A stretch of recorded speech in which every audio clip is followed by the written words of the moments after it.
Hey, this is Calvert Martin. You're listening to the Unbelievers podcast. There were several groups. One of the principal ones was the reptilians from the Orion complex. Without any exaggeration, it was like being on fire inside. Rats were eating your inside. This stuff was in my mouth. It felt like it was 500 degrees. It was unbelievably hot. My first question would be, were you a member of the Church of Satan, a card-carrying member of the Church of Satan? I don't understand. There's always an argument for everything, you know? Just because somebody can fake something doesn't necessarily mean it's war, and we found a life form. And that's when I started shitting my pants. So for the person who called, I am carrying an alien. An alien baby, we cover it right here, okay? Something is happening. What is it? That's the question. So do UFOs exist? It depends on what you mean exist. Hey, this is Huckleberry, and you're listening to the Unbelievers podcast. I break the curse. Break the curse. Do you know a man died in prison for discussing this? We don't know.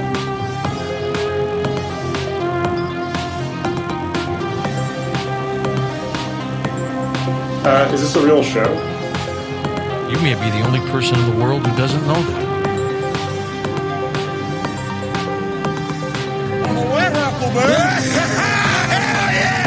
Hell yeah, man. Bushman!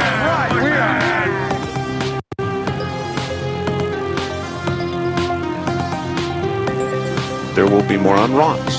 Ghosts, ghouls, werewolves, witches, vampires, creatures of the night, whatever. Yeah, that's right. All here in the program where you continue to learn to unlearn everything you know. Well, hello, and welcome to the Unbelievers podcast. I'm Russ Ryan, and that plays when I say my name now. And joining me tonight is Peter McCarthy. Hello, Pete. Hey, I'm ready to rough up the suspect and squeeze out a confession. All right. Hello, Pete. Welcome back. And yes, this is a little video episode. If you could turn your mic down a little hair. And also joining us tonight, returning guest is Tyler Ventura. Hello, Tyler. Russ, thanks for having me again. Very excited to be back on. I am very excited to have you guys on. What is going on? We're having a fun spring, man. I feel like I've been so busy and I've been making some promises. And I'm going to fulfill a promise tonight. I did something kind of unbelievable, which is kind of adjacent to what we're getting into tonight. But I asked you guys, it's springtime. What have you guys been getting up to? Anything fun? Easter festivals? Anything?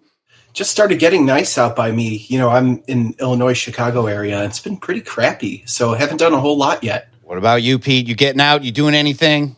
I've been doing a little bit of work behind the scenes there, Russ. I have a whole new plan for my channel. I'm reintroducing some interesting content in the coming week, a little classics revisited, plus some brand new content I'll be posting as well. So everybody make sure to check it out. Yeah, check out Dark Sayings. Check out Pete's channel, of course. And if you're listening to audio, there might be some visual things tonight. This is actually a video episode. I have no idea if we'll be able to play it on YouTube. It'll definitely be up on Patreon for the patrons. But we're going to get into it tonight, and you're going to see why we might not be able to post a video, because tonight we're going back to a series, Famous Frauds, this time the Iceman of Minnesota.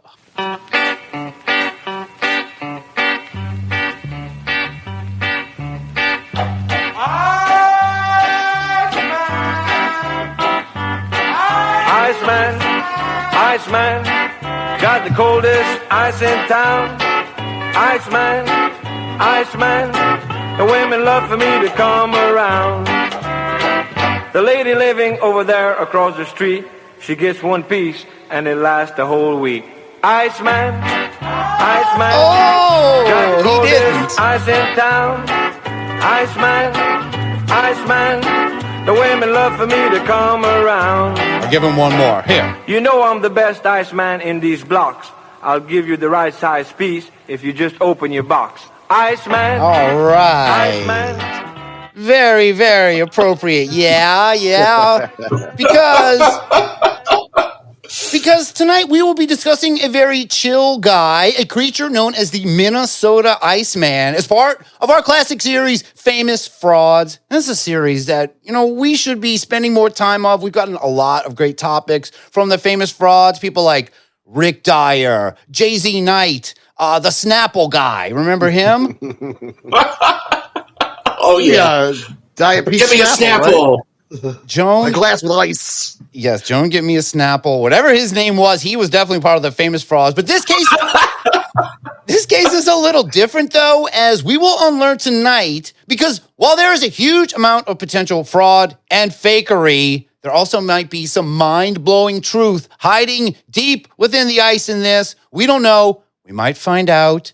And join us now, please. We are going to travel back to that fantastic and legendary year for paranormal happenings, 1967. It's the year where it all went down, right? Mothman, Shag Harbor, Sgt. Pepper's came out that year. 1967, huge year for weirdness, a top-notch year. And we're going to add to the landscape of Lanyap. And this is our topic for this evening, a story that has captured my imagination as of late and has compelled me to present this here. Are you guys ready? Are you guys ready to get into the Iceman? I'm sprung. And Tyler doesn't even know what he's getting into. He doesn't even know this Iceman. This is so exciting. All right. Well, very good. Let's begin with the best possible format for an initial introduction to a mysterious, unsolved ice monster. Well, we're going to source our intro tonight from Unsolved Mysteries. Here it is.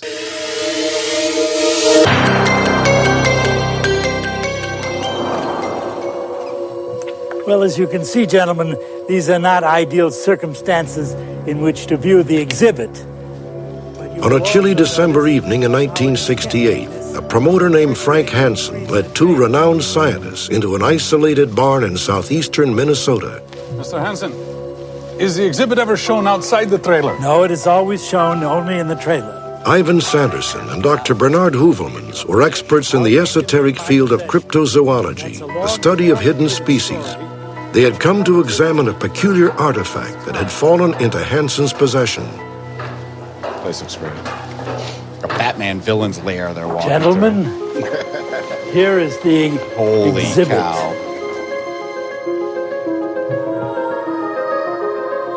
The two scientists were astonished. Entombed in a block of solid ice was a mysterious creature that appeared to be half man, half ape. These are actual photographs of the Iceman. Sanderson and Heuvelmans departed, convinced that this bizarre sideshow attraction had genuine scientific value. But within just a few short weeks, the enigmatic creature had vanished, and with it, any future opportunity for study. Who, or rather what, was the Iceman? Most people assumed it was just what it was purported to be, an entertaining illusion created by a master showman. Sanderson and Heuvelmans disagreed. They theorized that the Iceman was in reality a prehistoric ancestor of man that had somehow survived into the 20th century. Yes. So this is the Iceman, a weird, half human, half like monkey or something. That's the only half guy. I know we have 1 million half clips. That's the only one I got. This is the thing frozen in ice, and you've got these two leading cryptozoologists being led back there. What a scene that is. The idea the monkeys would have anything to do with this is just ridiculous. But here they are. They are here, frozen in this. And so these guys that we're seeing initially, that is a guy named Bernard Heuvelmans. When he's like, who? I thought he was going to be like, who? Heuvelman. He was the guy there. But the other guy is Ivan T. Sanderson. Man, we know both these names from cryptozoology. That guy Sanderson, if you guys remember that whole Lost Monster Files episode, that might as well have been called Sanderson's Files. That's all that show focused on was this thing. I don't know if you remember that, the gator they found in a cave. Those guys actually found something. So this is the big thing, a sideshow. Can you imagine, man, finding a guy in possession of some kind of wonder? That's a guy named Frank Hansen.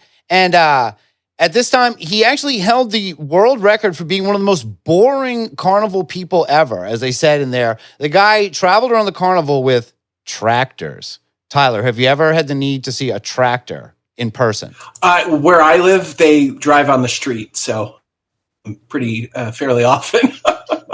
I guess this was a different time. This was, and it's screwing up my whole thing. You know, he said 1968 in there. He's throwing it up. Listen, I swear, this is about 1967. And so, yes, this guy, Frank Hansen, he's a carnival guy who shows old tractors, but that's going to change.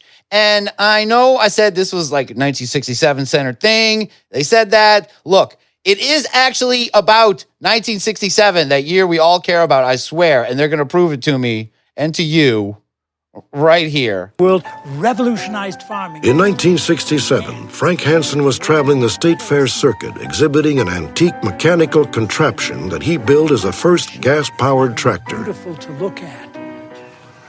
At one stop, Frank was allegedly approached by a mysterious, soft-spoken stranger. All right, hold on. I just want to pause it here. So we're looking at Frank Hansen standing in front of his great tractor tent, but he's got a giant sign that says, "What is it?" with a big blue crescent mark. I mean, you got to love the production value of this, though. Like, this is Unsolved Mysteries, the cream of the crop. Look at all these background, all these tents, all this set dressing. Like, this is a big production. Yeah, I feel like I'm watching a ghost show. There's so many period clothes out there. You're doing a great job recreating. This is like this is a bit of a later season. I know seeing the logo is a bit of a cue. This is probably not even later. It's probably early 90s. Trying to pull off 1967. You're doing a great job. He's like, look at this befouled contraption you have. It's like, it's a tractor. That's like, but also that gives me credit that I don't think this guy's so full of crap. But this is allegedly how the Iceman came to be in the possession of the Tractor Man. The following recreations are based upon published accounts. 19th and the 20th. Sir, may I have a word with you, please? Why, certainly. I find what you're doing here, sir, is fascinating. I have an exhibit that I think would benefit from your expertise. Please, give me a call. It might be worth your while. Thank you. This is like a carnival hookup happening. That guy's been in things. Hansen later met the stranger at a refrigerated warehouse in some unknown location. He's about to lose some organs. This is such a weird setup already. A refrigerated where, did he say? It's like a refrigerated building? A warehouse of some kind? You know, this is peculiar. It's peculiar. This guy looks like a thug. Let him in, but I guess it is cold. So, you know, even non-thugs have to wear those hats occasionally. All right. What you are going to see belongs to me. How I came by it is my business, and we need not discuss that at the moment. Is there some reason it needs to be kept in such cold? I think that will be obvious to you in just a few moments.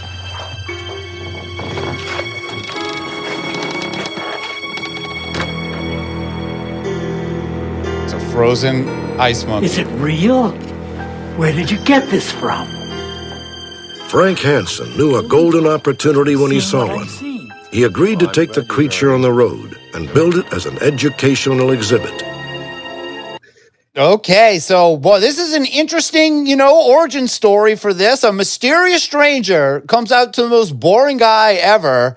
And also, why is it in a whole refrigerated building? It was in a box right there. It's like it's already in a freezer. That is a good question. That is a very good question. The mysterious stranger aspect of this I find so intriguing. Where did the man come from? How did it come into his possession?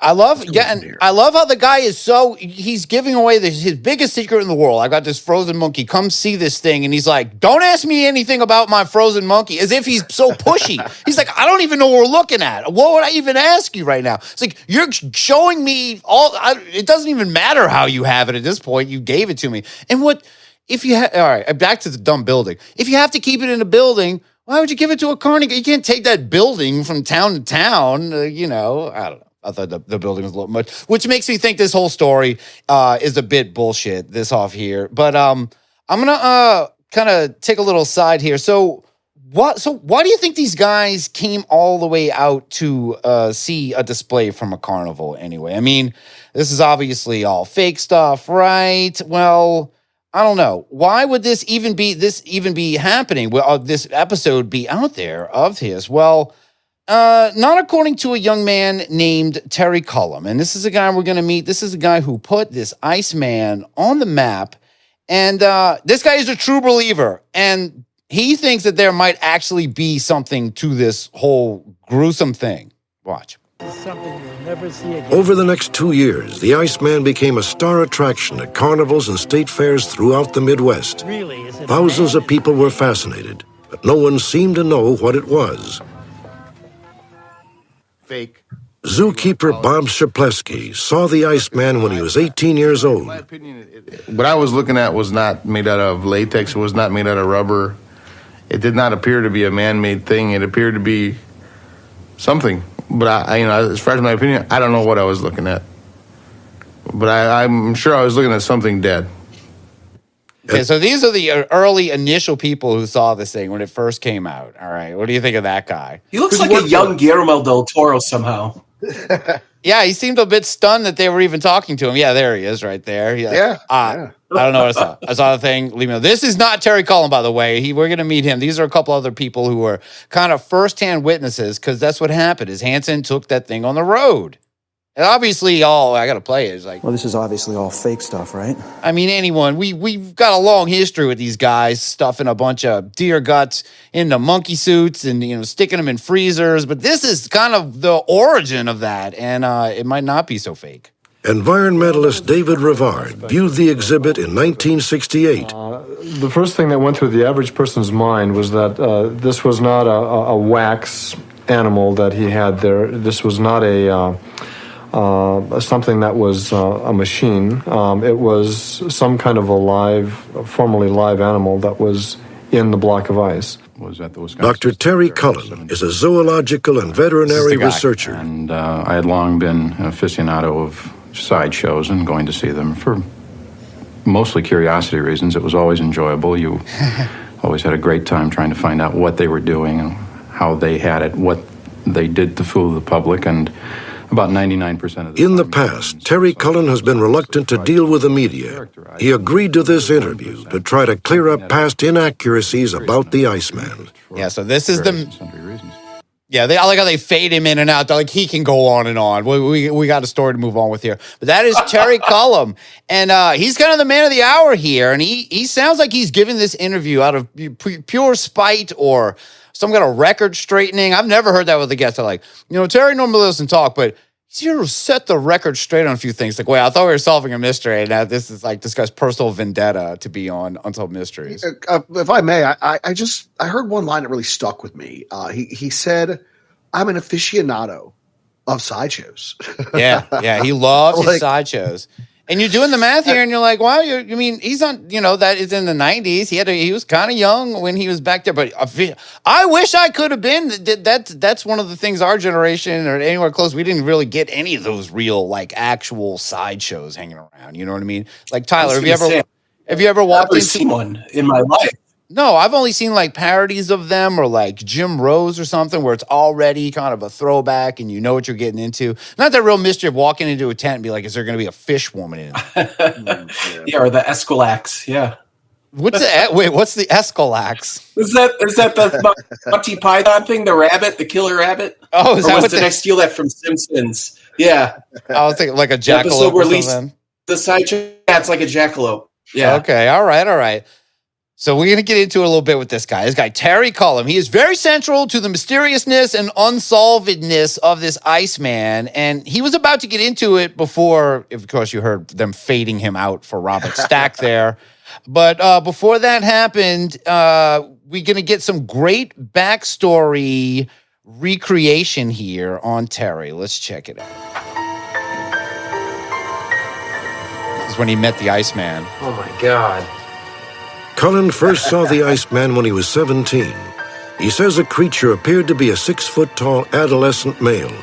It was covered with medium-length hair and had highly visible follicles. Cullen also noticed a traumatic injury to the left side of the Iceman's face. There was a noticeable odor coming out of this casket. The one thing that there is no doubt in my mind about is that the thing that I observed, the carcass that I observed, was in fact made out of some sort of flesh. Well, young man, you've been here before, haven't you? Yes, I have. Terry Cullen was hooked. Yeah, I am too. And it's like, we're going to find, it's like he's the only one that actually takes this serious. See how many people are going in there? None of them are showing up on Unsolved Mysteries years later with any claims about this thing. So he's basically walked in. He saw it. You can see it on the video. I mean, the thing looks gnarly. It's all messed up. But he's into it. And it's like, but he's perfect for this because he's got like this perfect mix of youthfulness and curiosity and a scientific mind. And maybe some OCD as well might help, but he's got the perfect mix of stuff to just bust this open, and that busted open that it's real. I guess he wouldn't get much credit if it came out.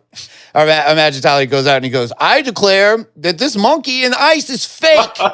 This carnival, this is you guys are being scammed." Everyone's would be like, "Yeah, we know. We just come here to see. Like, we don't care. Yes, don't ruin it." He'd be like, "Yeah, you're ruining it." It's like, no. I'm gonna bust it open. It's real. It really is real.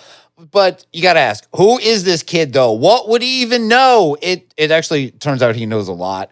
And while he's reluctant at one point to do interviews, well, as he said there, he was kind of reluctant. He's not so much anymore. I found a recent interview on the show Monsters on the Edge with Barnaby Jones. You guys, of course, familiar with this show? I never miss it. Yeah, it's a great one. We love that whole show. Barnaby Jones is doing great things. Of course, it's one of the flagship shows on the Untold Radio Network, which is a great network out there, with a very catchy theme song that I don't know why I'm doing this, but just once I play this, I dare you to even try to get it into your head.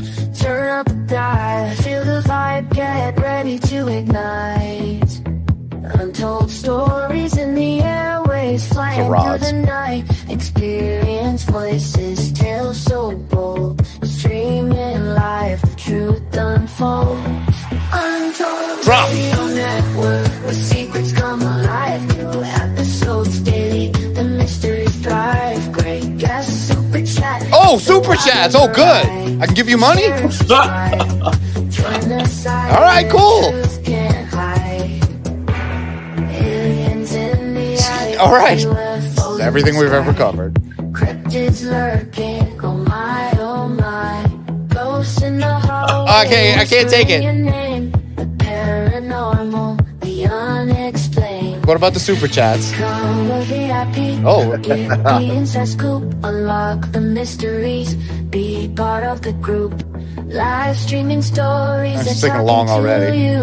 Super chats buzzing. Yes! Join there it is. Untold Radio Network is gonna get the Iceman going tonight. Yes, this is the Untold Radio Network, home of Barnaby Jones. And look, since it's a video thing, look, when I heard Barnaby Jones, I'm sorry, I literally thought of Barnaby Jones. It's like actually an old TV show called. That's what I was thinking of when you said that. I thought you were messing with me. I thought I misremembered the show Barnaby Jones. I'm like, well, it can't be called. That old show was not Barnaby Jones. I'm getting that kind of look. Oh God, get him off the screen. He was only 38 years old in that picture. I know, he aged great. Yeah, that's so. But no, we're gonna meet. He aged differently back then, dude. We're gonna meet. Yeah, so Barnaby Jones, the host of this, he is asking the things I want to know, like, why should we put faith in the observations of a frozen carnival monkey man from a 17-year-old? Now remember, Terry Cullum was 17 at the time of this. Here we are. And I'm going to give him props. I'm going to give him props here for not being another messy bedroom show. Let's get some of those answers, and let's see if the super chats are bumping with Barnaby Jones and Terry. Maybe it's a slight exaggeration. They're probably 58 years old. Let me ask you this. Yeah. This is very curious, and I don't mean to call you out on age or anything, but how old were you when you first saw this? 17. I'm curious. I was already writing papers at that age and doing plenty of things. Yeah. Involved in all sorts of stuff. And I had traveled to a bunch of places in South America as well as in the Caribbean, bringing back specimens and so on. I rediscovered a species of toad, the Puerto Rican crested toad or pixie toad. Was listed as extinct, and I rediscovered it when I was 16. So I got around. Yeah, I want to point that out. Oh, that's awesome. So, all right. I like the Chris Farley vibe show of it, where he's like, that's awesome. That's great. Like, cool. But yeah.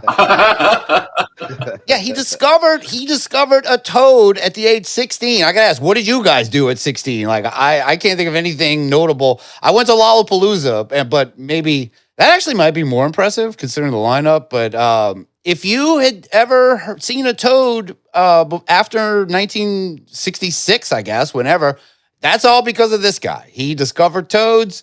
He made sure that they were not off the fossil record. I give him props for that. I wasn't doing anything near that. What about you, Tyler? What's your biggest accomplishment as a 16-year-old? I think I drank a whole Four Loko or something like that. I don't think he can say that at all. There's no way. He's like, we had multiple toads drinking Four Locos. It was fine. But yes, I'm just establishing here, all right? Because I had my doubts. So I'm like, why am I even listening to a 17-year-old? You discovered a toad in South America at 16, fine. You can judge monkey men. That's fine. I completely trust this guy. So that's just a tease of more to come with Barnaby Jones and Terry. But we're going to get back to the main story. We all trust this guy now, right? You trust Terry a little more? Please? With my life. Good. All right. Well, let's hear more of Terry, and we can hang on his every word here on Unsolved Mysteries. Terry Cullen was hooked. He returned to the exhibit time and time again. On one occasion, Cullen snuck in a magnifying glass. Frank Hansen has seemed increasingly agitated with each visit, so Terry made sure he was discreet. There was something of a death grimace on the face. The upper lip was pulled back a bit. I was able to observe all four incisors, which were very large, very squarish, very much like an orang's incisors. Whatever this was, it was important enough to get the necessary scientific personnel in there to view it, to establish that either, yes, this is some form of unknown creature, or no, this is a fake, somehow cleverly constructed from the parts of other animals or whatever materials they were using. Yeah, the public must know. We just want to know if it's real. I think the assumption is that it's fake. But like, I do like that he's out there. He's like, definitely this was not a fursuit skin bag full of guts. I promise you that. I discreetly brought out this giant magnifying glass. And I don't know. Could you see yourself doing that at 17? That's what kind of throws me for a loop. I mean, this is 1967. He's 17 years old. I don't know why he's not at the sock hop or at Makeout Point. He's not. Instead, he's like creeping around for frogs and like obsessed with Frozen Monkey Man. He's really not that kind of guy. Yeah, he really is just very. I don't even know if kids like this exist now. Definitely, none of my kids are rediscovering lost species in South America or anything. So I give him props on that. So yeah, he's a true believer. He's the one who is trying to like ring the bells, trying to get people to go see this thing. So this kind of becomes a point of contention later. And right here in 1967, Terry, he's going back time and time again to what he believes is an actual frozen monkey man. And he describes it more here. I guess I should get the fact sound ready because he has some facts related to this Iceman. Here is his Iceman fact. Please let's go down our little shopping list here. Tell us. Characteristics: medium length, red, brown, and black hair. Each hair had a pore, and this is very important, but not every pore had a hair. There are very, very expensive fakes that have been made of various things, and if they actually have a pore for the hair, it's hard enough to do that without putting extra pores in to show the normal shed pattern of the hairs. If you look at your arm, especially if you're a guy, and you'll notice that not every pore has a hair in it. We shed hair just like any other mammal. The nails were chipped, they were grimy, they were discolored, both on the hands and feet. The skin was lightish in color. There were lots of melanin spots, small scars all over it, imperfections. Again, no one goes through that kind of trouble. And if you ever tried to make a realistic looking scar, unless you are one hell of a makeup artist, and these were all over the body, which you would expect from something. It appeared to be a teenager. Okay, so this is a teen, just like he is in 1967. But wow, just from bringing that glass in there, he's noticing so many things that I'm like, I kind of put my faith in him. I'm like, it doesn't sound fake. It's got teeth and abrasions. It's got what did it sing there? Every hair had a pore, but not every pore had a hair. It's like an old wives' tale or something. Yeah, that's like he's a zoologist or a biologist. He's a naturalist at his this background? point. Yeah, Okay. He started, I guess, as a naturalist and a conservationist. He definitely does not, and I'll say this now, he does not consider himself in any way a cryptozoologist. He has no time for monster nonsense at all. Like, he has got spite for it. I even have some video of him at a Sasquatch conference where he makes it very clear, I'm not here to talk about Bigfoot. This has nothing to do with that. This is a frozen missing link monkey man that this guy was bringing out on a carnival, and he's like the only guy. And I get it now. He relates. He's like, this thing was an adolescent. He was like, I don't know, 17, kind of had nips, and he was like me a little bit. So now that we've covered the, wait. So, all right, sorry, I got to bring it back here. So this isn't the first time that he, of course, has seen this thing, he's not his first time appearing on something, but he's given great facts here. But I will say this, he did get a good look at another part that we might be very interested in, and a question that I wondered when I first heard about thing. What do you guys think? You think this Iceman is packing? You know what? You've been reading my mind, dude. Let's find out. I think so. It was a fake to begin with. It just doesn't make sense that way either. Well, there's a lot more to it than that. From a purely physician surgical standpoint, there is no way, even today, that we have the ability to make something like this. Absolutely. It just can't be done. Shut up, Barnaby Jones. For many, many, many reasons. We'll finish up here. But had a very short neck. Because he knew it was rotting. Yeah. That's why he covered it up. Okay, yeah, the super chats are popping. Barnaby Jones, this is important information. He's about to say the thing we want to hear the most. Let's hear it. More and more ice and stuff. Yeah, very good. Very good point. Yep. Thank you. You don't put sex organs on a family-friendly exhibit, especially back then. Uh-huh. Well, sorry, but he did have sex organs. He had a penis. It was rather small, but it was larger than a gorilla's. Gorillas have a very small penis. And there was a complete foreskin on it. Ooh, okay. It was cold. Yeah, that's a good point. And also, I thought you just said this thing was a teen. This whole exhibit is child porn. Shut this thing down. No more. No. This is an adolescent. So yes, and of course, I don't have a lot of sound clips from this, but of course, because it's a video thing, but I had to get him saying. You don't put sex organs on a family-friendly exhibit, especially back then. Yeah, you don't slap a penis on Goofy at Disney World. And that's a good point. That's a good point, though. You wouldn't fake a monkey monster and put even a small wiener on it. You just be like, I don't know. It's like it's got like fur covering it. Like you can do a naked thing without it. And of course, he said this too. Sorry, I hear he throws gorillas under the bus. I had no idea. Well, sorry, but he did have sex organs. He had a penis.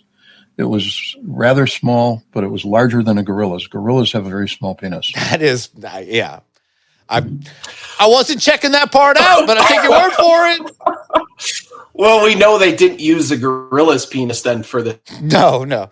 It was too big. And maybe it was. I was trying to get closer to find out if maybe it was a copy of Hansen's, but I couldn't get close enough to the exhibit with him there.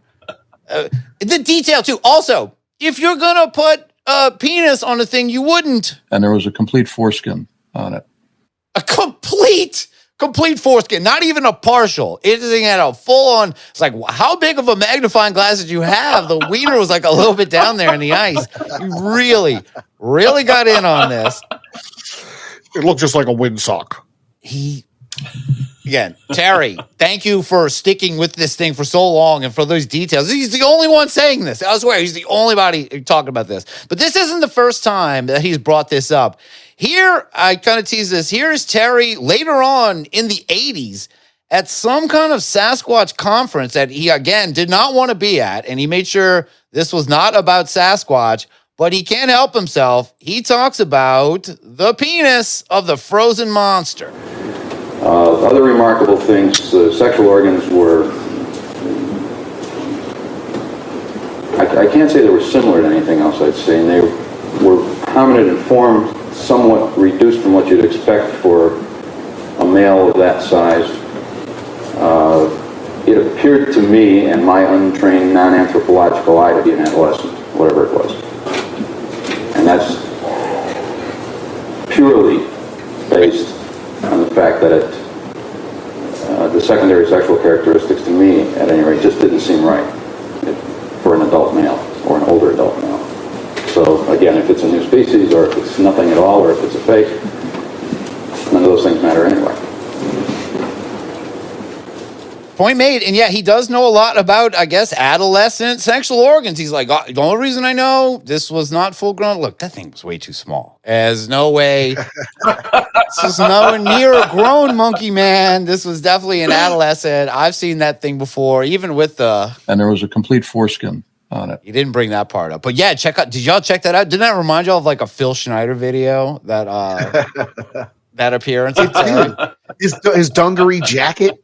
I just imagine that he would leave there and get like a pack of Marlboro, you know? Yeah, he's kind of dressed like that on Unsolved Mysteries too, but it's kind of more of an intimidating thing. He's at the lectern. I've watched this whole thing. It's an hour-long thing, and there are people sitting by the camera filming this that are like, oh, bullshit. Like, they're like kind of talking shit during it, not realizing that, I don't know, 30 years later, somebody for a podcast would be watching this this particular Sasquatch archive speech. This was the only time he did it too, which is funny, but...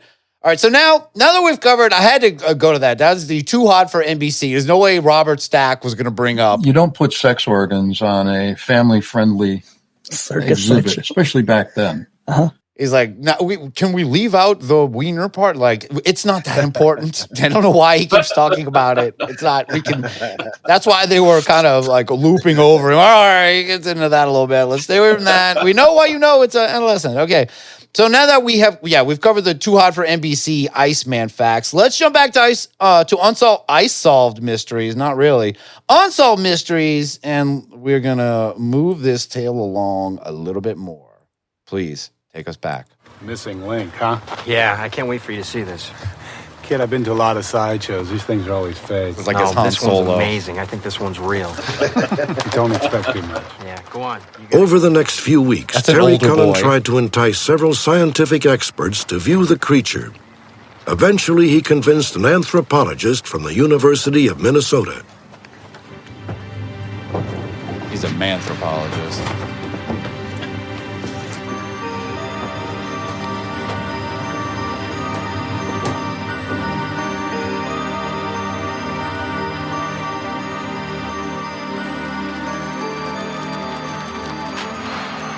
He was in there perhaps 10 to 15 minutes, came back out again, and he started walking past where I was standing, and he had sort of a dreamy look on his face, and I came They have zipping matching up to him. outfits, too. It's great. What'd you think?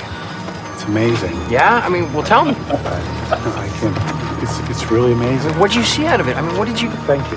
Yeah. I remember being practically close to tears from frustration that I had finally gotten someone who at least had some credibility in the field of anthropology to look at this thing, and I couldn't even get 6 words out of the gentleman. Now, the reasons for that I can't even speculate on.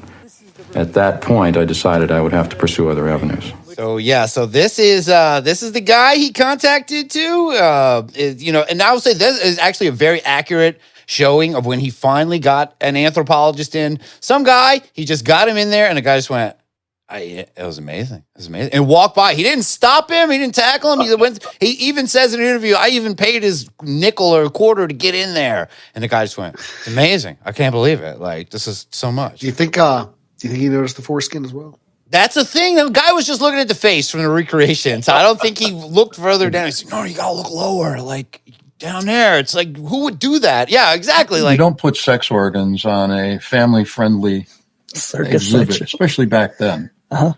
Yeah. Okay. He comes out. He's like, does this wiener look small to you for his size? He's like, dude, I'm not. And this is the 60s. Like, these are all button-up nerds. Like, they're not hippies or anything. They're not listening to Sgt. Pepper. They're their own thing. He's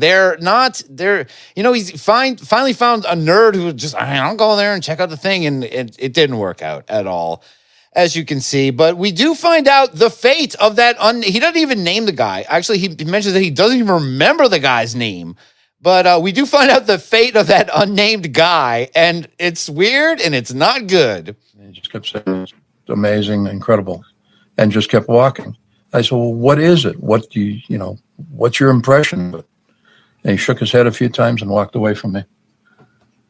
You talk about frustration, and I will freely tell you, I had tears in my eyes at that point. I had tried so hard to get somebody to look at this thing, somebody who was, had the qualifications to do it.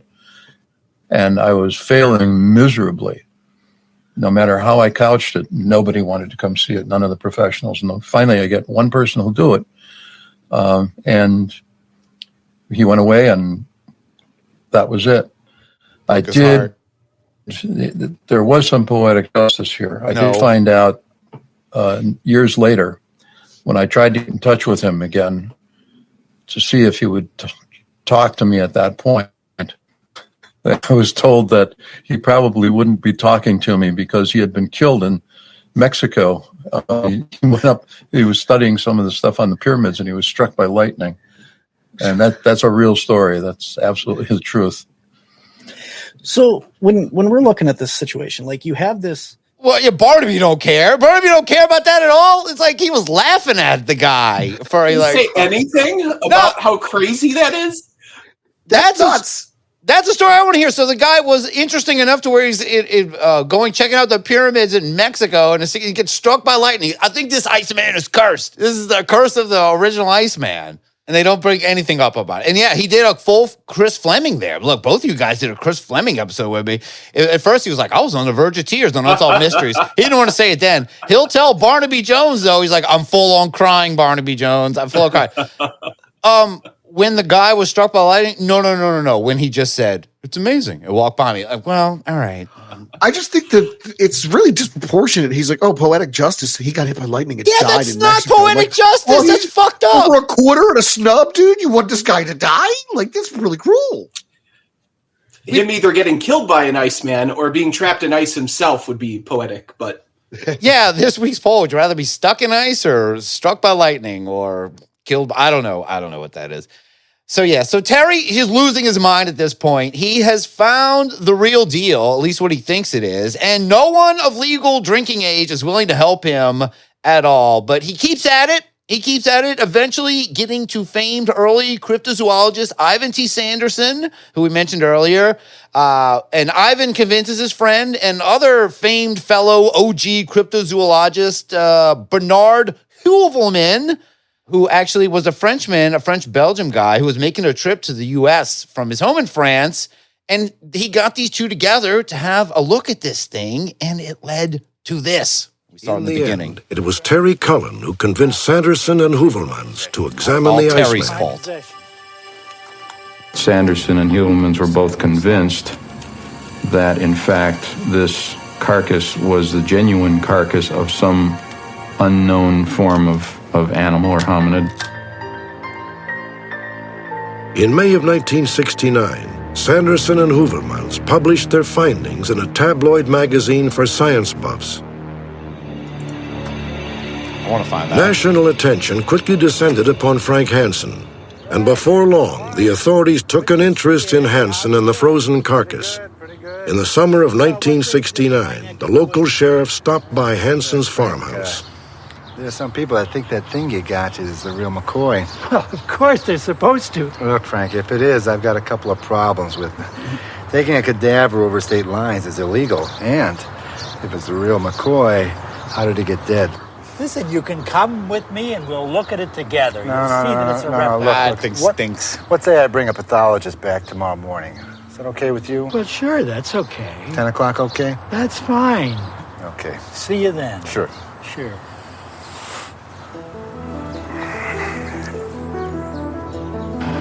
Busted. Truck pulling off now. That very night, Frank Hansen allegedly beat it out of town, taking his controversial exhibit with him. A few months later, Hansen was back on the circuit with a replica of the mysterious creature. The whereabouts of the real Iceman are still unknown. Holy shit. Yeah, they spooked him. And the recreation doesn't do a good job because that cop looked nice. That cop was actually, he was like, well, we heard some things. And, oh, I don't want to see it. I won't bother. We'll just have a pathology. Oh, yeah, sure. Very laid back, almost Southern country kind of thing, even though this is Minnesota. But so, yeah, that is what happened, that he got spooked by this whole thing once the law got involved. And do you get spooked if it's fake, though? Like, would you care? Maybe he wasn't sure enough to take the risk. I mean, if you're sure it's fake, though, you're like, guys, I mean, the tractor is scarier than this fake thing I've got. That might actually hurt somebody. This thing isn't going anywhere.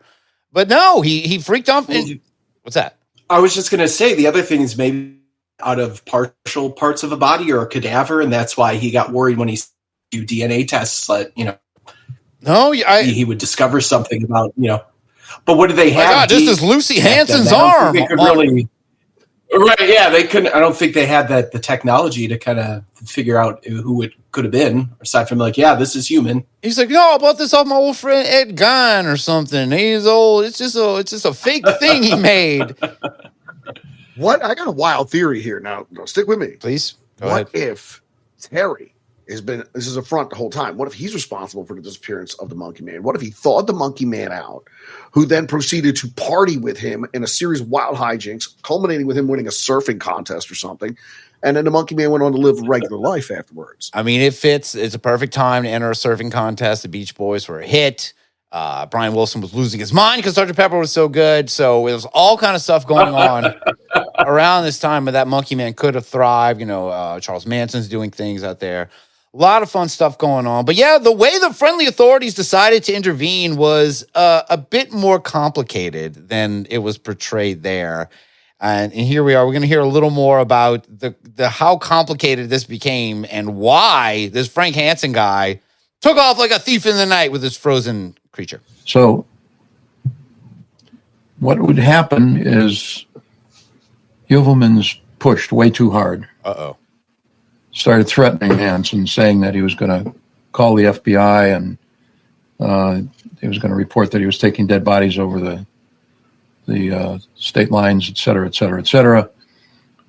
Hansen was a nervous guy on a good day. And the next thing you know, this was sort of the coup de grace here. They were taking photographs and they were using these old-fashioned, very hot lights, trying to pierce the ice if they could. And pop went the glass. And there was this whoosh of terrible decayed air that came out. Hansen flipped and essentially threw Sanderson and Hilvelman's out right at that point. Just get out, don't come back.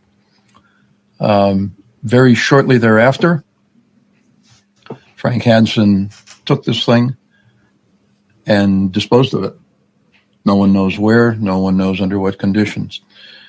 He followed it up with a story in Argosy magazine claiming that he had shot this thing in Minnesota. One more story that he came up with. This thing never was shot anywhere in Minnesota. What? It was not from the United States, and it took me quite a number of years to finally figure out where this thing was from and what it actually was. Finally, so I guess he has figured it out. More on that in a little bit. Yes, this monkey is from abroad. This thing is not Minnesota native at all. But according to this, so he says Sanderson and Hilvelman, they broke the freezer glass while I don't know what they're laying on it. They're like, he told us to get away, so we really got to get in there. We were like, and there was a complete foreskin on it. We got to find this. Is it thawed out? Can we thaw it with a multiple flash photographer? You got to get this. So they break the freezer glass, and then I guess all kind of stink pours out of it like it's a barrel in Return of the Living Dead or something. And he freaks out. And that is another thing that people give this thing credit for, is that it stunk. That it really stunk like rot, that if any part was exposed, that it would really, really stink like decay. And that is why he's just keeping ice on this thing, because it was a real thing. He had a real thing here, and he kicked out the expert. It sounds plausible to me. I mean, this one always feels like there's an element of reality to it for me. I believe it 100% that one time this thing was real, and I know Tyler is like, this is all coming to him. He's like, wait, this monkey was real? Like, it's fake now? But from what you hear, like, how do you feel about Terry? Like, I feel like that guy actually saw something. He doesn't even care about monsters, and he's sticking with it. I mean, Oh, go on. Sorry. No, go on. No, you're good. No, I was just going to say, out of all the guys that I've heard talk about anything like this, he sounds the most legitimate. He has a genuine interest in it. He does have some kind of scientific background study area, even if he is, and he's got, it wasn't Ivan T. Sanderson like the leading Yeti abominable snowman guy at that time, or budding to be that. So he's got the number one guy taking a look at it. Yeah, he has actually. Whether or not he's, It's like the number 1 and number 2 guy. And not only does he get them together. So yeah, Ivan T. Sanderson was known for the Yeti things. He wrote that very popular book about the Yeti. And Hoovelmans was a guy who basically invented the term cryptozoology because he had to come up with something. So he is one of those early guys too. But this whole thing caused a huge split between the two. Sanderson went, right after he saw this, he went and wrote something on his own. And in his writing, he called the creature Bozo. I don't know why he wrote a very serious rundown of the creature, but he kept calling it Bozo. I don't know why. And Heuvelman, while he's still in the U.S. working on this happens, he finds out his daughter back in France is dying. And I guess because you couldn't, refund your plane ticket or something, he couldn't get back to France, and his daughter died during all this. It was kind of tragic. And those two had a huge split. All this time, though, while the Iceman is missing, only for a little while, though, because the Iceman would come back, but it would not be the same Iceman that our boy Terry saw so many years ago in 1967. A year later, when they go try to find an Iceman, there's something different in his place, and he describes it here. Creature was touring the following year, though. No, the creature never toured again. Right. But what happened was it's like Ozzy. No, the creature never toured again. We're going to be saying that in a little bit. But the creature, he came back out and toured, right? Like he did the whole festival circuit. He's like, no. Barnaby's like, oh, damn it. All right, hear more. The creature is back. Happened was the creature was touring the following year. He had at least 2, probably 3 fakes made.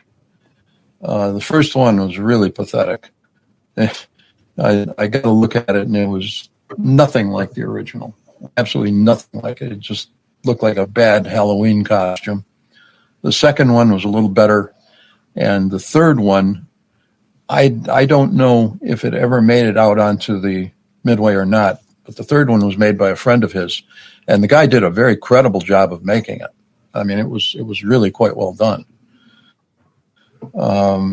If that had been the original, you could have made all your money off of that one. Amazingly, the guy, he was another Carney guy, and he owned a number of Carney acts over the years, and he put out a book recently.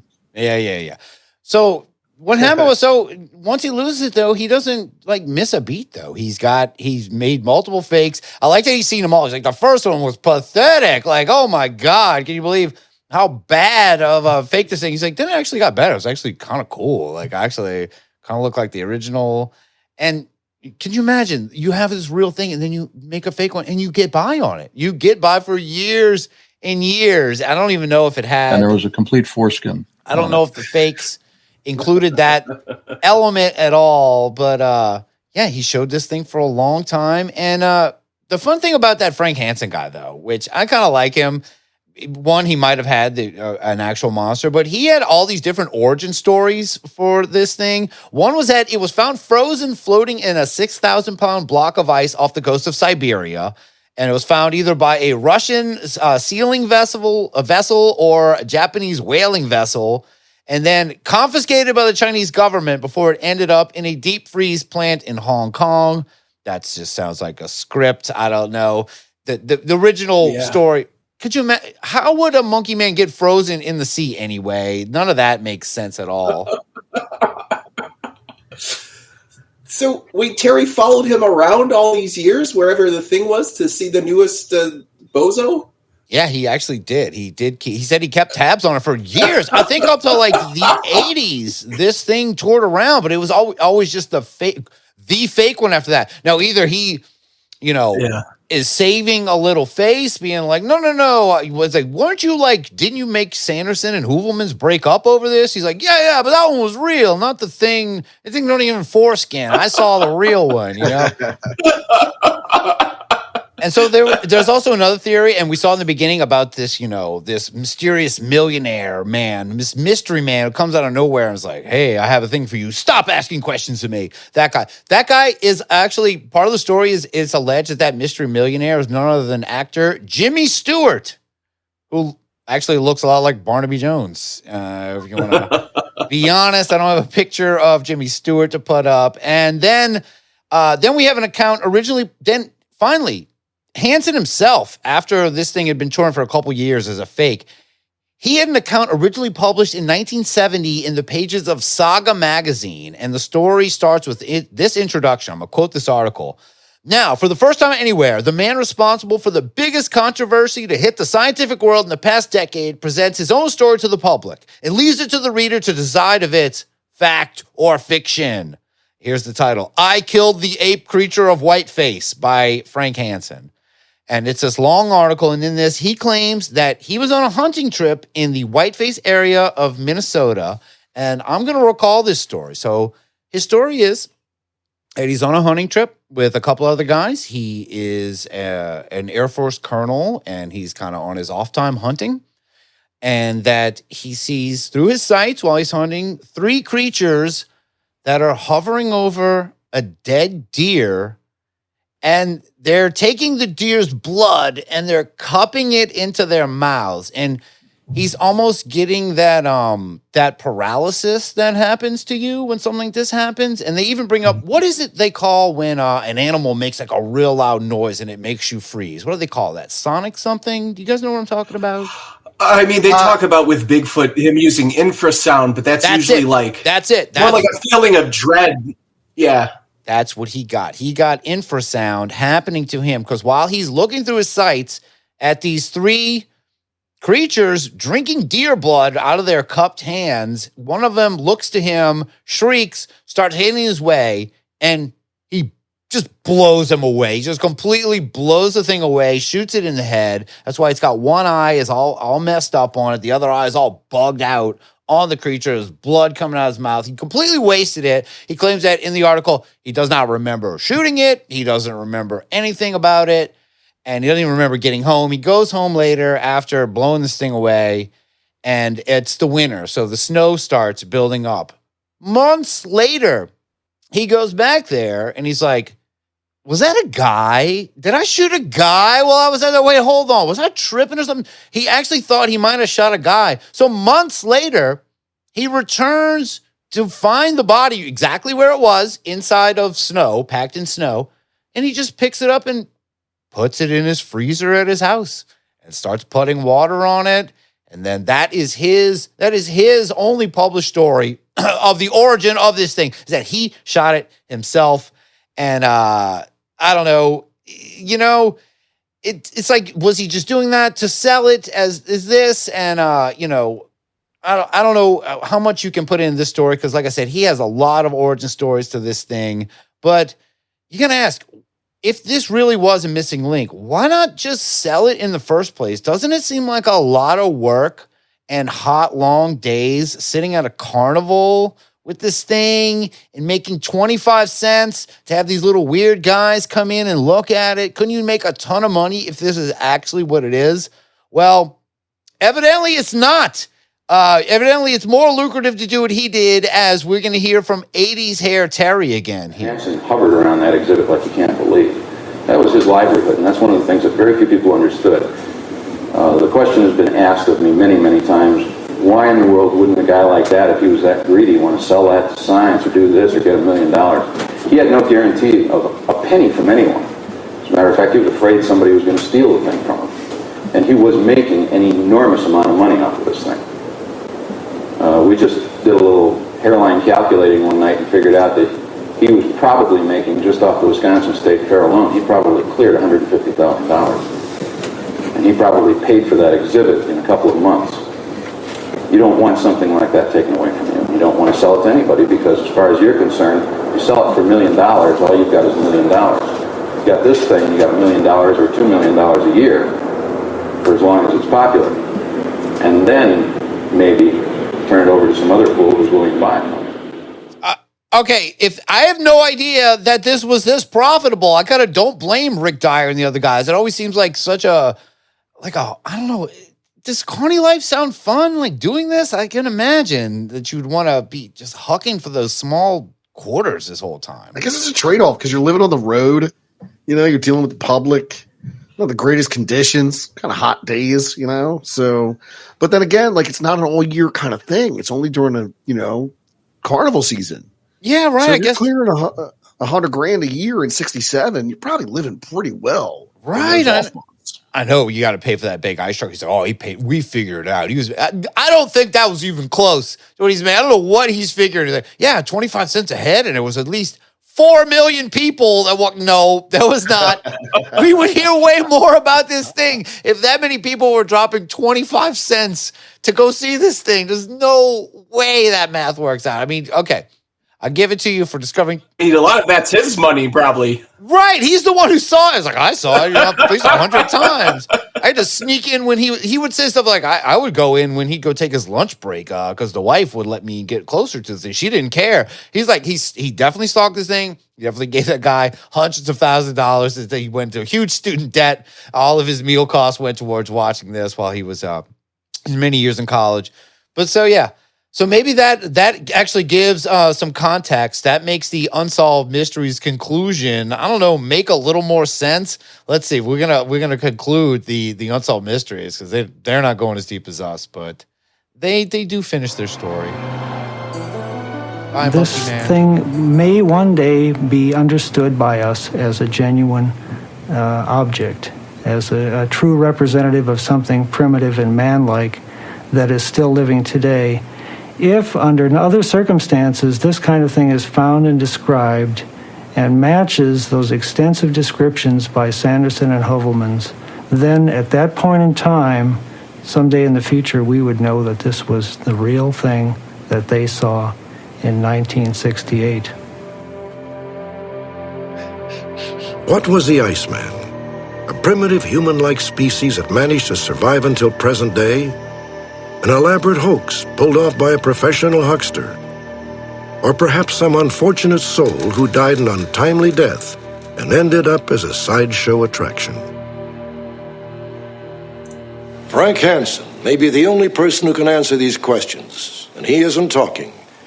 Despite repeated attempts to have him share his story, Hansen declined to participate in this broadcast. For now it seems the legend of the Iceman must remain just that, a legend.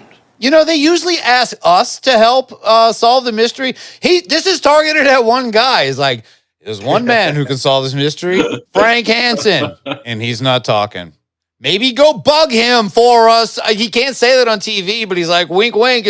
We don't even want your help. If you're going to help, go bug this guy. So what do you think of the Unsolved Mysteries kind of coverage of this? The way they laid it out there, I don't know what we're supposed to solve, but I think it's just a make you want to believe kind of segment. The disappearance of the I know, it was a lot of fun.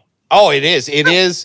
Oh, and we're not even done. This is kind of the laying the groundwork here a little bit. No, we're not going that much longer. Trust me. Yes. But we need to circle back to earlier because we heard young and then later normal and now old Terry Cullen. He's teased that he teased to us that he really knows what this creature is. So he gives us a little backstory on Frank Hansen. Now, I mentioned Frank hunting in that one story, and he was in the Air Force and a colonel. Well, Frank Hansen, he was an Air Force pilot and colonel who served in the Vietnam War for the American side. He returned to civilian life not too long before showing up on that carnival circuit with his old tractor and the Iceman later.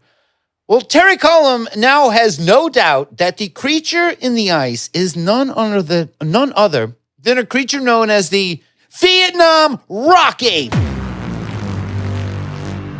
And we're going to see now, because this is now the prevailing theory. Is this real? Is this, please? One of those things was shipping stuff back to the States and getting shipments in. And remember, in the Vietnam War, the number of body bags that went back to the United States was huge. And the number of body bags that didn't have a body in them was even more pronounced because people were jamming plastic bags of heroin in. They were? Shipping stuff off. If it was a body bag, they usually didn't get checked. If you look at historically what came up about these so-called rock apes, there were interactions between the Marines and these creatures. The descriptions of these guys were surprisingly uniform.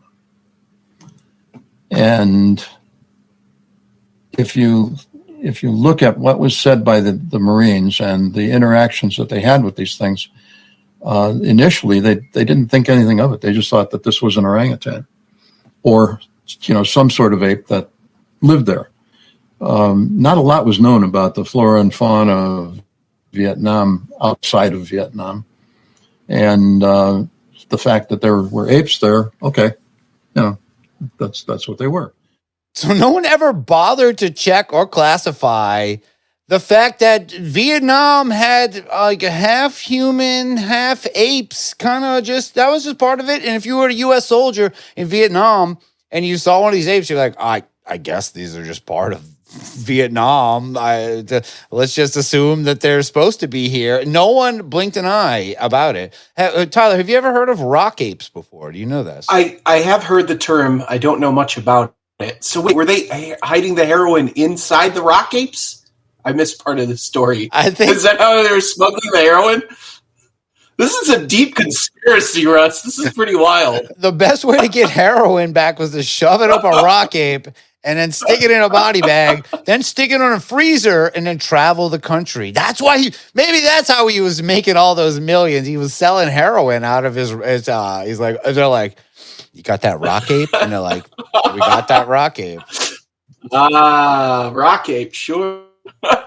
And look, it messed with me. When I first heard the term rock ape, I think I'd heard it before. I immediately thought of this guy. I'm sorry. The Fats Explosion, yeah. Rockafire Explosion, their lead keyboard player, Fats, whatever his name is, Geraldo, I don't remember his name. But that's what I think of when I think of rock apes. And I will give, I think we've touched on those in Monkey Men, or I know we've done an episode where we've talked about rock apes. I believe Sebastian Canelli was on that episode talking about not this guy, but these guys, the actual rock apes of Vietnam. And they're called rock apes because they would throw rocks at people. They were just like, and looking back at this, I think they were maybe just trying to get people's attention, that maybe these were a bit more advanced, a little closer to human, and they were just isolated in Vietnam. And, I tend to think that rock apes, they were like kind of a great footnote in the lore of these undiscovered hairy hominids. There was lots of sightings of rock apes, lots of sources from the American military, from the North Vietnamese, and but unfortunately, according to Terry, the rock apes are no more, and the rock apes met a very horrible end, a grisly end, as he describes here. Started to talk to some of the autochthonous people who lived up in the mountains.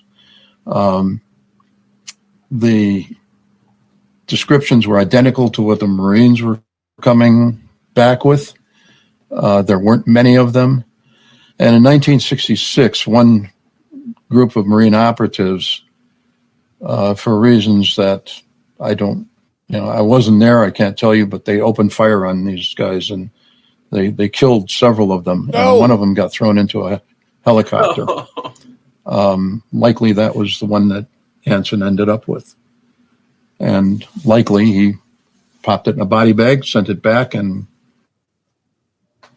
that was his meal ticket. If he had gotten caught doing that, he would have been in serious trouble. serious trouble on so many different levels, especially if they qualified as being a human. You're in big trouble, buddy.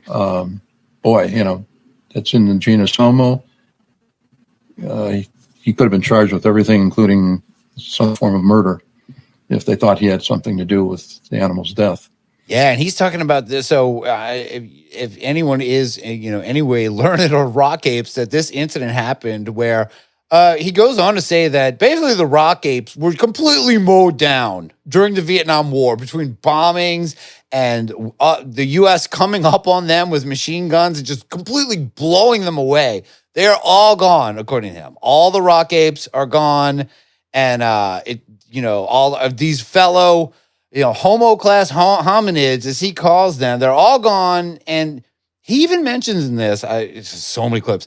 He even mentions that he knows kind of where they lived on a place called Ape Mountain, which I'm like, wow, that was weird that they lived on Ape Mountain. But he won't give up where it is. He's like, there was a place called Ape Mountain. And he's like, where is he? He's like, well, I'm not telling anybody. I don't want you digging around there. It's like, we only know about this. It's like the guys who let him in, like, now don't ask me any questions about this. He's like, well, you brought it up. What else am I supposed to do? It's kind of the entire story of this. But Pete, you know about rock apes, right? Did you ever consider the connection between rock apes and this thing? I haven't. I mean, honestly, there at one point, the science tells us there were 9 hominid species on the planet. So, I mean, this accounts for a lot of these, different upright bipedal, like primate creatures. And I mean, it's entirely possible there's an undiscovered species somewhere in the remote jungles of Vietnam. I mean, it's plausible. Yeah, and it's so close to our timeline. Like, I mean, just the 60s that these existed, and it took the Vietnam War to knock out a weird class of hominid that is very close to us, but there was only a few. He even said that,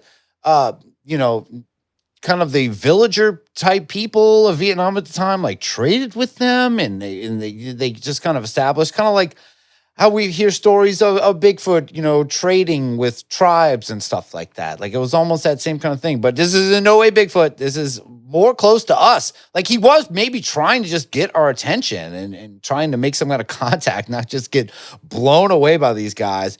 But I'm sure you brought up earlier, maybe some people are wondering if monkeys might have been the cause of this incident. What if the thing in ice is just a weird frozen monkey? That's possible. Well, 80s hair Terry disagrees. Do you think it could have possibly been a partially decayed corpse of a chimpanzee or something like that? Okay. That's totally ridiculous. Point. I'll tell you what it wasn't. It was not a Homo sapiens of modern origin. It was not a hypertrichotic human.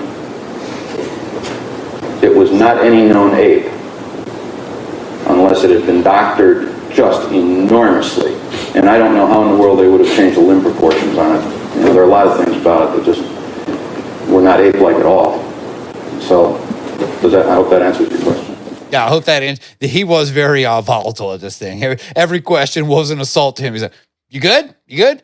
At one point, he's like, stop asking me questions about this. Ask me stuff. Like, whoa, calm down. Like, he definitely had that energy. He doesn't have it as much when he's on Barnaby Jones' show because he's a little Barnaby Jones-esque as he gets a little older. So, all right, totally ridiculous. It's the idea that monkeys was the cause of this is not it. So, as much as Terry tried to get to the bottom of this, nothing ever really came of it. This guy Hansen, after he took off in the middle of the night, he kept touring with this thing, like I said, for decades. People could still go see this. He did keep tabs on him. And he's like, yep, the thing is still fake. It's still fake. The real one's not out there. And then one day, he just kind of stopped making appearances with the fake one. But then that fake one disappeared too. Where's the fake one? We don't know. The fake one disappears too. For many years, this traveling displays location was not known until 2013 with this breaking news made on my favorite new format of show. The reason Tyler's background is blurred because this news, the news of where the Iceman is, was broken on the greatest genre ever, known as the Messy Bedroom Paranormal Show. And here we go. Let's hear it. This is breaking news. Exciting announcement, folks, in the Sasquatch field. The long-lost Minnesota Iceman has been found. Oh, shit!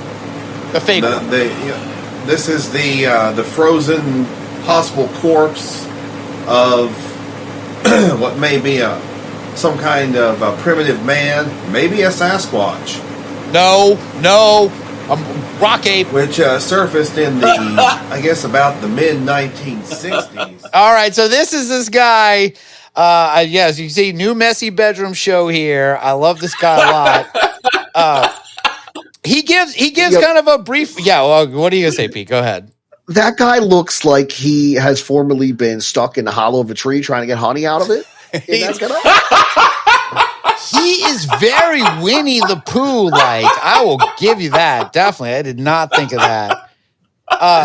He sounds confused though. He sounds like he thinks the actual body is still the thing missing. It's like, well, we've been missing the body forever. The fake one is actually missing later about it. And he does a whole overview. We did a great job in the last hour and a half doing it. Don't worry about what he has to say. But this video is very short, but also very hard to watch. And I'm sorry to this guy. His name is Henry May from the Cryptid Corner. But I couldn't help it. This part here drew me in. But I was watching the program Shipping Wars last night, and I watch the show every week anyway because I kind of like stuff like that, storage wars, shipping wars, stuff like that. I watch that all the time. Well, on the second new episode of Shipping Wars, I noticed that they were going to have on there the Minnesota Iceman. I said, whoa. And I recorded the episode, watched it, and Jen, who is the dark-haired single lady on the show. How do you know this? She was the one that won the bid to actually go and pick up the Minnesota Iceman display in Minnesota, of all places, in what appeared to be a haunted house type of wait, what? Exhibit. Place. Sort of, I guess it was like a haunted house display, exhibit, whatever. It's in the original freezer. The original freezer from the 1960s. Or it appears to be the original freezer. And she went and picked it up. Roach. And the director of the Museum of the Weird in Austin, Texas was there. And he actually went back to Texas with her because they were transporting it from Minnesota to Austin, Texas to the museum, the Museum of the Weird. So now that display, the Minnesota Iceman, the original Minnesota Iceman, is now in the possession of the Museum of the Weird. All right, nice work. You found the missing Iceman, well, at least the fake one, by watching a show called Shipping Wars. How are you breaking this news? It was on, thousands of people were watching this. Russ, this guy is locked in. He's doing so much research. He doesn't have time to clean his room. Henry May, yes. He's like, I love, he's like, I really love Shipping Wars. I also love Pawn Wars, Traffic Wars, all of the whole Wariverse of those shows. I had never heard. Have you guys heard of Shipping Wars? I had no idea that was such a thing. I can't. I haven't had cable in a very long time. I do want to remark on his research, though. He seems to be researching the marital status of one of the cast members of the show. He knows. I've never watched a show and go, "Oh, that's the single one." What? How do you know? How do you know? Is that? It must be. I mean, I'll give him the benefit of the doubt. That's a part of the hook of the show. Like, she's sassy and single and out there looking for shipping containers to drag along the country. So I looked for this episode. I could not. I discovered this at the very end. If someone could find the episode of Shipping Wars where the Minnesota Iceman fake version that is sent down. And yes, so that is where this went. It went to the Museum of Weird in Austin, Texas. And I got to admit, this is where I come into the story. As I mentioned, teased last episode, that I myself was in Austin, Texas and saw something weird. Let's watch this last video. You ready? That's Christina. It's me. Museum of the Weird. Hey, you hear me there? Oh, all right. As you can see, look at the sign. It's the Creature in Ice. I'm wearing the shirt. I have seen the Creature in Ice, Iceman. I've seen the Creature. I've seen the Creature in Ice, and this is proof, and this is why shipping wars is important to us. They brought us this. Here we go. You ready? Go.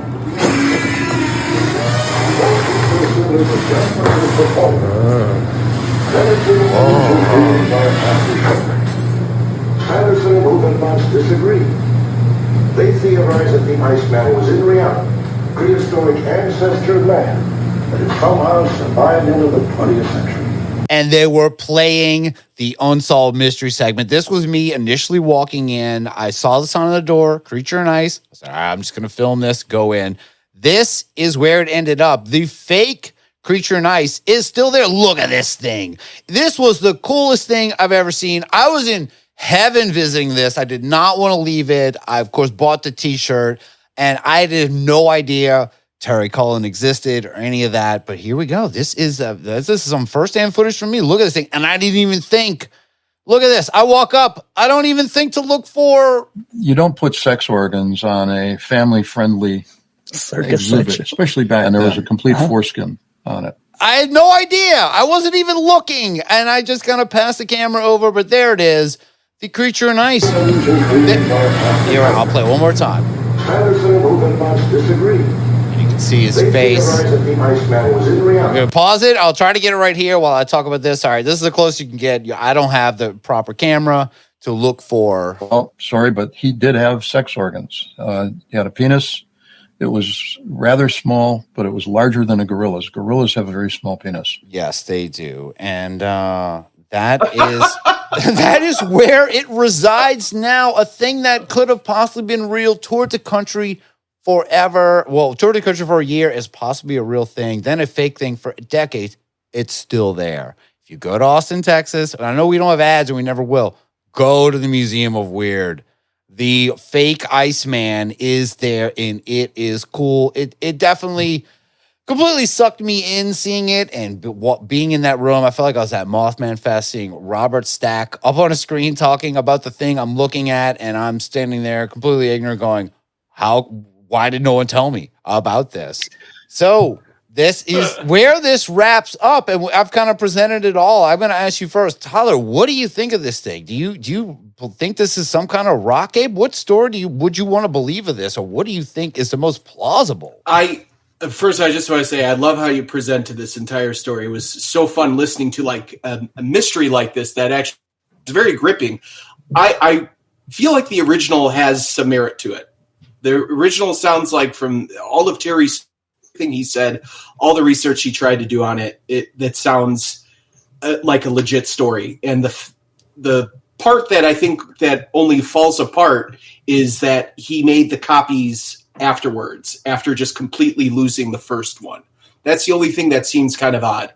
Like, I'm sure he was worried about being, like Mel's Hole. Like, if he had came out and said to the government or some society or museum or something, hey, I have a Bigfoot, the Men in Black would be stomping down his door and it wouldn't be his Bigfoot anymore, So I want to believe Terry saw something natural. I do too, and it's almost like I would have gotten away with it if it wasn't for this one pesky kid who couldn't keep his magnifying glass off of it. If people just came in and paid their quarter and moved on, I could have kept this thing. And he also mentions, it started to stink, and he could see it less and less because he kept just spraying water on it. He's like, this'll do. He knew nothing about cryogenics. He knew nothing how to preserve any kind of body. So he kind of had to ditch the original and make this fake. But you saw the fake in the video I saw. I love the fake. If I would have seen that in the 70s, I wouldn't even cared. I would have loved it just the same as I did just a couple of weeks ago. That's where I was. When I teased I was in Austin, that is what I was getting up to, was doing this. So now you, Pete, What do you think of this, and what should the poll be? Well, I'll tell you what. I think that this is a very plausible story. I think that there's a lot more merit to this, and obviously the OCD-driven search for the truth that spanned decades speaks to a level of credibility. I'm also kind of curious whether or not the original body may have fallen into the hands of a private collector. It seems to me that someone that interested in money would not just take this out to a field and set it on fire. He probably lined up a buyer and unloaded it on somebody. So I find it plausible that the original specimen's probably out there somewhere. Yeah, I could see that happening, and is one of the reasons why he did get in trouble with the fact that he was bringing it over like borders. He brought it into Canada, and he was worried that bringing a dead body over there. That's why he ditched it all. He has paperwork that this was built by a Los Angeles-based costume expert who is the one that toured around forever, and he got all the paperwork, but he has no paperwork dating after 1968 for owning any kind of receipts of owning any kind of fake Bigfoot display. That all came a year after Terry saw that thing for the first time. And you're right, it could still be out there. And maybe we'll play the trailer when we get out of this main section. But I mentioned Lost Monster Files, and Ivan T. Sanderson, who saw this thing, was part of that show. Well, I learned doing this, Lost Monster Files did an Iceman episode. They did an episode on this Iceman just last year. And what they did was they got the people who own the current old farm that Hansen owned. And they think that it may have been buried there. The show is a big nothing. They found nothing. I brought more than they did. Trust me. Terry Cullum was not even name dropped in this entire episode. It was all Sanderson and it was kind of a dud. And so I'm going to ask you guys both. I'll bring up mine. What do you think this week's poll should be? I was thinking, what is the Iceman? Is it a total fake? A frozen rock ape? Is it something that Hansen shot? Is it, I don't know, is it Jimmy Stewart's monster? What do you guys think the poll should be? Oh, I got one. How many girls do you think Terry kissed in high school? That's mean. He's still around. No.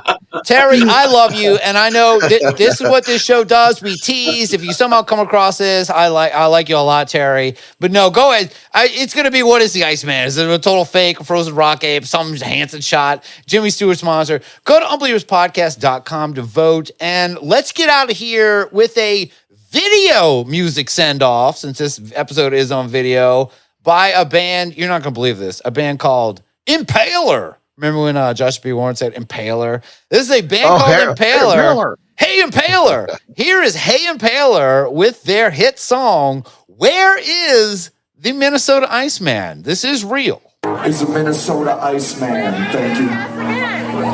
This guy looks like Vince Neil's corpse singing.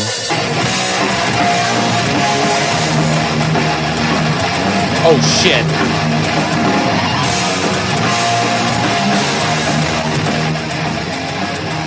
They're so fucking metal and loud.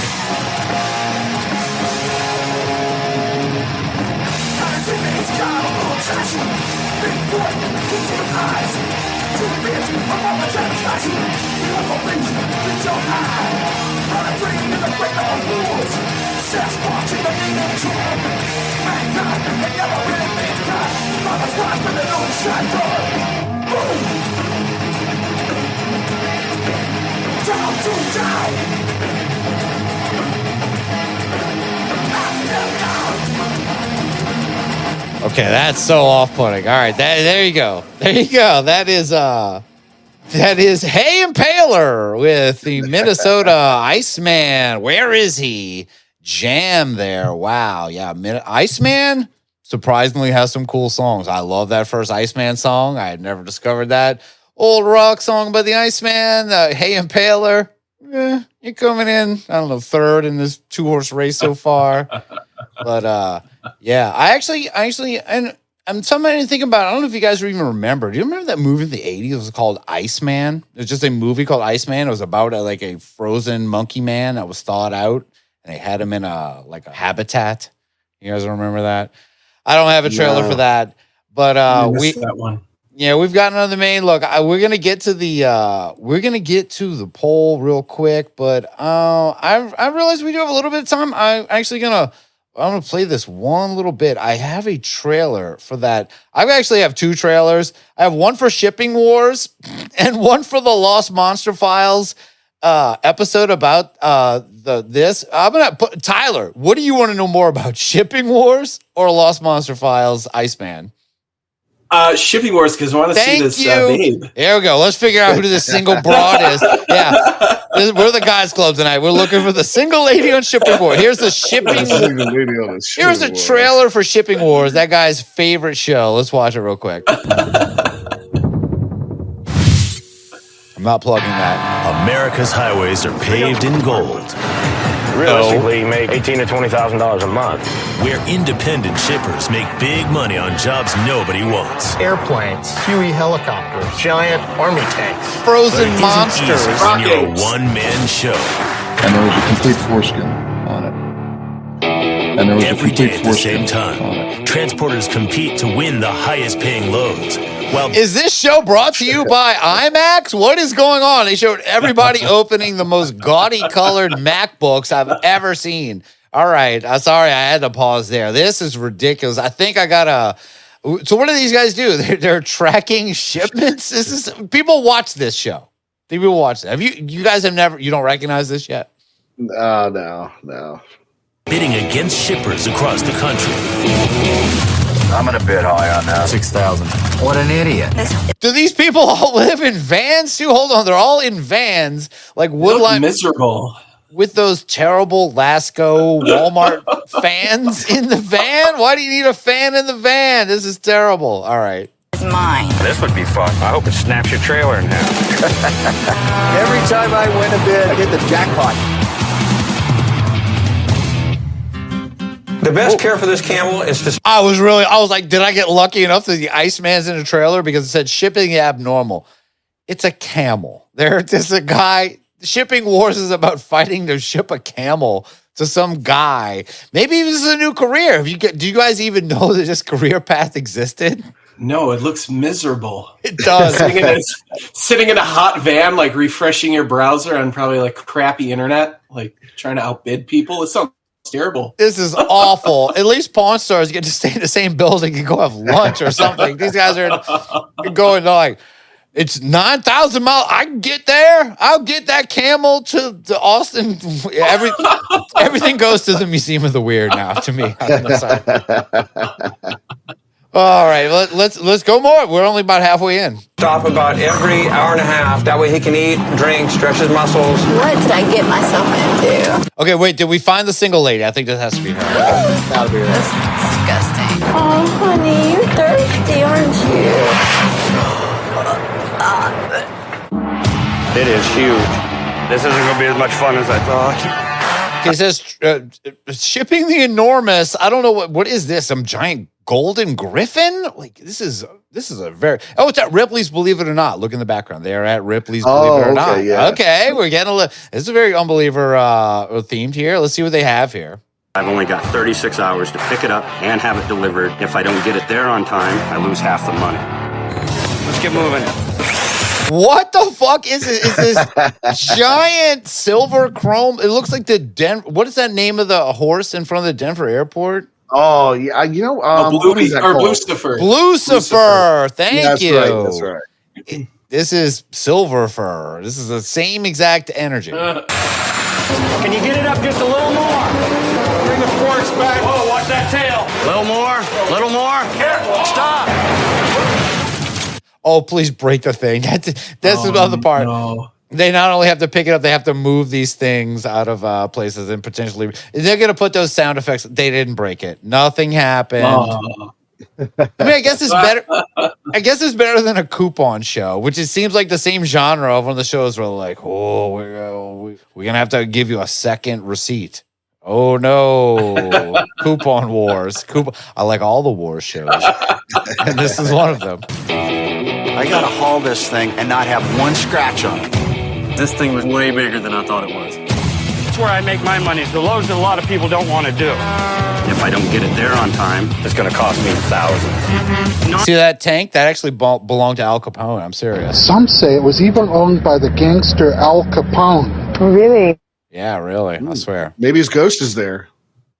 Well, this is obviously all fake stuff, right? Unexperienced transporters, they haven't got a clue. They don't think ahead. It better pan out or you're going to go broke. Damn it.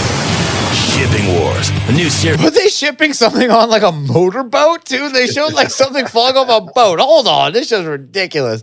They showed like a tiny boat like carrying something. Wait, let's see. Pan out. Keep their ship together. Can't. Look. Shipping Wars, a new series, premieres Tuesday, January 10th at 9 on. Yeah, this show lasted from January 10th to January 14th of 2013, wherever the fuck this happened. That guy was obsessed, though. But props to him. He rediscovered the Iceman just by watching Shipping Wars. I got to give that guy props. That was pretty great. All right. Thank you for hanging in there with that. Pretty fun stuff. But we have one more thing that we got to get into. We've gone long. This has been so fun. Thank you both for hanging out. But Tyler, we got to get into everyone's third favorite segment. And what is that? Poll results.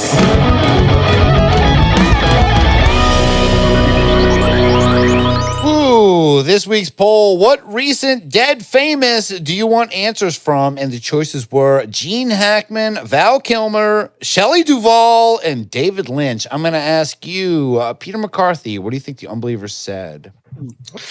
Ooh, I'm going to go with Gene Hackman. Gene Hackman. That's a good one. A recent one. A creepy death. His wife was basically a mummy. Very weird. I'll ask you, Tyler Ventura, what do you think the Unbelievers said? David Lynch, he feels a little topical too. He does, but he's not as interesting as Gene Hackman. Congrats, Pete, with 57% of the vote. Gene Hackman. I don't normally do this on the live one, so you have to pretend the piano is here. But of course, there are others. What recent dead famous do you want answers from? What? Am I not famous enough to be a dead famous? I'm the eighth wonder, you clods. Signed, my name is Jeff. My name is Jeff chiming in. You're dead famous enough. You just haven't come up in a while, Jeff. Thank you for chiming in, Jeff. What dead famous do you want answers from? Pope Francis from Tony. Yikes. That happened after the episode came out, too. That the Pope, geez, no clips involved here. Pope Francis. I don't even know. I'm going to give you some kind of clip for doing that. Not foreskin. No. Pope Francis, R.I.P. We never will know what she looked like old, and she'll always be remembered beautiful and young. I hope that she remembers sometimes how great she really was. I hope you remember how great you are. Sorry, I didn't know what that would be. Thank you so much, Tony, for coming in with that. Which recent dead famous do you want answers from? My old dad was good friends with a guy named Charles Manson. Said he was dead famous. So I guess I have some questions for Mr. Manson. Signed, Scared of My Dad Guy. Okay. Adding to the lore, the long lore of him. And I don't even know. You didn't ask for a soundboard clip, and you shouldn't get one, but you'll get this. Right. Sure. Okay. Interesting. Very interesting. Thank you, Scared of My Dad Guy. What recent dead famous do you want answers from? John Holmes. Signed, Gandalf's throbbing staff. Thank you, John. Yeah, thank you, Gandalf's staff, which makes me think of... Someone took a hard rod or baton and struck me behind the knees. Thank you for that. What recent dead famous do you want answers from? I'm not going to bug Val Kilmer in the afterlife with questions, but I do think that the actors who play Batman should have a tradition like the presidents have, where whenever one of them passes, the ones who are still alive go to the funeral, sign corrupted mask. Okay. So the Batmans need to get together anytime one of them passes. I mean, Adam West is not still with us. So I don't know what Batman showed up for that. But I'll just say, if I showed up at Batman's funeral, Tyler, you know what I'd say? Oh, sorry, that was me. Batman. Thank you, Corrupted Mass, for chiming in. And this is great because I don't like doing these on video, and I never posted about the poll, so there's not that many this week. So this is great. And our final one for this evening: which recent dead famous do you want answers from? I'll make that ghost go boo. Signed, Tony. Thank you so much. All right, there's not a lot to choose from tonight. Some great ones. We had John Holmes from Gandalf's Throbbing Staff. We had I'll make that ghost go boo from Tony. We had what am I not famous enough to be dead famous? I'm the eighth wonder, you clods. That was my name is Jeff. We had my old dad was good friends with a guy called Charles Manson. He was dead famous. So, Gus, I have some questions from Mr. Manson. I don't know. I'm going to ask you. I'll ask you, Peter McCarthy. Who do you think won this week's poll? I'm going to go with Scared of My Dad. Going with Scared of My Dad guy. He's always a good choice, a safe choice, not a safe choice. It's a good choice. Yeah. All right. How about you, Tyler Ventura? Who do you think won this week's poll? Russ, I think you know who I'm going to vote for. You know I'm the biggest Jeff stan here, so I got to go with my name, Jeff. All right, and you know what, Pete, get out of here. You are totally wrong. Congratulations. My name is Jeff with what? Wait, this is the fun thing of doing it on video. All right. Congratulations. My name is Jeff with What Am I Not Famous Enough to Be a Dead Famous? I'm the eighth wonder, you clods. You just won this week's poll results. Woo! All right, we have come to the end of the program, but before we go, Peter McCarthy, do you have anything you would like to say or plug? Absolutely, Russ. You know, I was listening to the old episodes of this program recently, and it's been 5 years now. I've been fortunate enough to appear on this show with you, and I just want to say thanks, man. I always have a great time. It's a pleasure. Well, it's always been a pleasure having you, and sorry for putting the Iceman song on a little bit in the background for you there. But it's always a pleasure having you on. Pete, thank you. Go check out Dark Sango on YouTube. Pete's got some great videos out there. And, of course, Tyler Ventura, our recent fun co-host. Please, do you have anything you would like to say or plug? No, thanks for having me back on. If you guys want, you can listen to my little show, Are You Afraid of D's? We did a couple really good episodes on the Shadow Book of Ji Yun, which is like Chinese X-Files. So something different to hear about. Give it a check out. Yeah. Be sure and check out Are You Afraid of D's? And I'll just say, if you want to watch the video of this, I can guarantee it'll be up on patreon.com/Unbelievers podcast. It may be up on YouTube. I don't know. We play a lot of Unsolved Mysteries clips. I don't think they're going to be too concerned about us playing clips of Barnaby Jones and whatever that old Sasquatch thing was. I'm not too worried about that, or us saying things like... And there was a complete foreskin on it. They're not too worried about that. But that's it. Go check out Unbelievers Podcast on Patreon. Please go and support. And that's it. The Unbelievers Podcast hosts today were Peter McCarthy, Tyler Ventura, and me, Russ Ryan. Our editor is Issa YZ. You can join our Patreon by going to patreon.com/Unbelievers Podcast for bonus episodes and so much more. You can follow the show on Twitter at Unbelievers Pod and Instagram Unbelievers Podcast. Our Facebook group is the Unbelievable Podcast Network. Our music advisor is Pandora3373, who is currently playing Beat Saber right in front of me. Our official composer and theme song creator is Unbeliever Aaron, aka Aaron Shill. Follow him on Instagram at the Aaron Shill. Our official graphic designer and card maker designed our logos, Raymond Rowell. Check out his work at Harley Warren on Twitter and Harley Warren on the internet. Our official Guardian Dimension at Krakenstack. Our official Alien Bopper is Nunchuck Bop. Our official Reptilian at the post office is Postal Patty. Our official extraterrestrial woman still waiting for hashtag rubbing heads to trend is Kristen Moon. Our official Reverend Doctor of the podcast is Non-Newtonian Druid. Official Big Island Paranormal Friendly Weatherman is Green Finark. Our official procrastinator is Jeffrey Hartneriff. Our official Baby Yoda publicist is Pam Z. Our official Unbeliever listening between the stations for a message from Art Bell is Scott E. Our official Unbeliever raising puck wedgies is Joe Filler. Official Madman is Unbeliever Adam. Our official Unbelievers time travel is Taylor Nelson. Our official Ghost Hunter is Amelia Childs from Hubie Halloween. Our official senior European correspondent is Kamo, the I Don't Know podcast. Our official art curator is Isis Ainge. Our official Rod is Rob Ba Ba Ba Ba. Our official Unbelievers need their titles are the same as always. In this week's Unbeliever focus is Jack A.R., who recently returned from a spring break in Disney World. That sounds like fun. It sounds like a big fun time. Definitely had a blast, but was a bit disturbed meeting Chewbacca in person and finding out how accurate that costume is. He seemed a little off-put because you don't put sex organs on a family-friendly circus exhibit, section. especially back then. Yeah, I agree. And there was a complete foreskin on it. That's too much. Okay, good night. Her old box wasn't clean. Any eyes today, lady? It's nice today, lady. How about a little feast today? Come in, Tommy. Yeah. All right.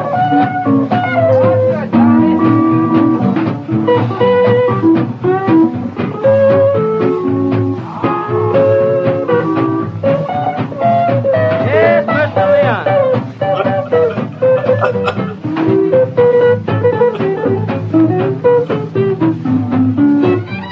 Yes, Weldon.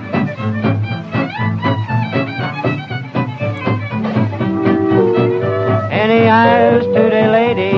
It's nice today, lady. How about a little piece today?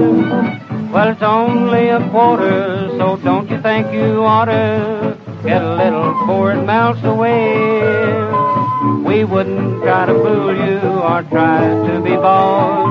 If you want a bigger piece, well, I'll go stop my horse.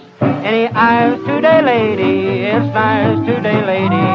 How about a little piece today?